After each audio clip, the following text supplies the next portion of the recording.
the impact of stress on patients and how they respond to treatment.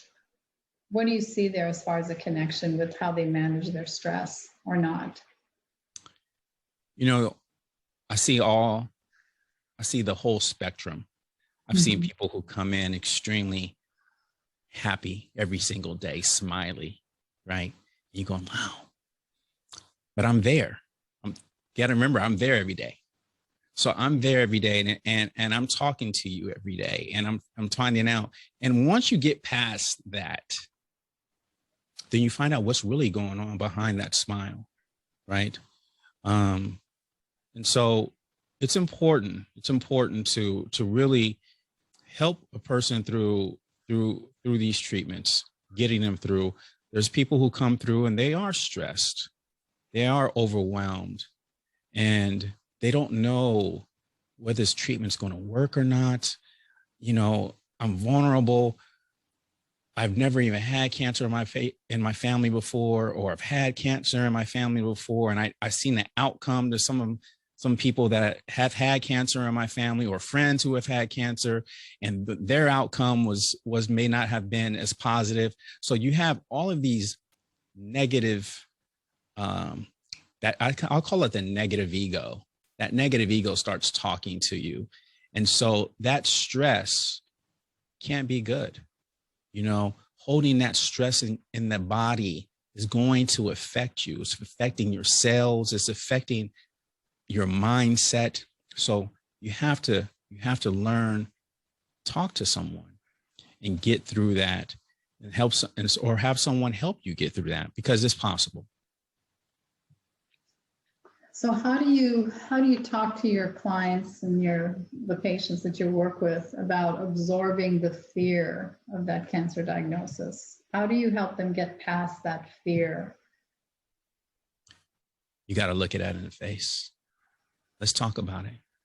What is it that is fearful, right? What is it that's bothering you? And now we start to break that down, right? Because when you look at fear as the overall picture, it's overwhelming. So what do? You have to break it down in pieces and sections, and you start finding out, what is it that you're really afraid of? What is it that's truly bothering you? Well, it's leaving my family, or am I going to make it? Is the treatment's going to work? You know, I'm uncertain about all of these things. You know what? It's understandable. You know, these are true feelings. You acknowledge those feelings. You look at them face to face, but then you also learn you can't stay there. And what you can control is what you do today at this moment. And so what are we going to do today? You know, there's so many things to be grateful for. And I tell you what, cancer patients, that's one of the biggest things that they can walk away with. Their gratitude and appreciation for life. As I said, it changes, and so appreciative. And that's how all of us should be. But we get caught up. We get caught up on this hamster wheel that we live in, and it's not fair, you know, because that's our society. But what you have to learn to do is take time out for yourself and feed yourself, nurture yourself. And, you know, and if you don't know how to do that, get a cancer coach. We'll help you with that. Very good. Now, when you started All Talk Oncology, what was your vision and what is your goal behind doing what you do? You know, All Talk Oncology was, I had thought about this. I had thought about this years ago, but it was a thought. And it became more and more into fruition as you start thinking about ways that you can help people. And where is there a disconnect? And I think the disconnect is that in the year 2020, there were 19.3 million new diagnosed cancer patients. 19.3 million. We're talking worldwide here. That's a lot of cancer. It's a lot of cancer patients.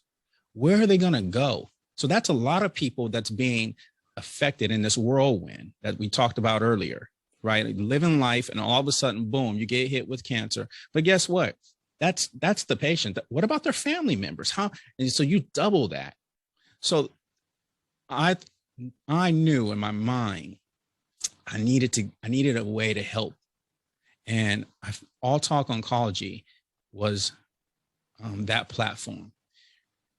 Empowering cancer patients through insightful conversations. If you can go somewhere and find out what that person done that has the same cancer and how they got through it and how they had the mindset and what they did for treatments and how they battled that negative mind that we talked about and dealt with that stress. If you can go and listen to someone very specific to what you're doing, what you're dealing with, what would that do for you?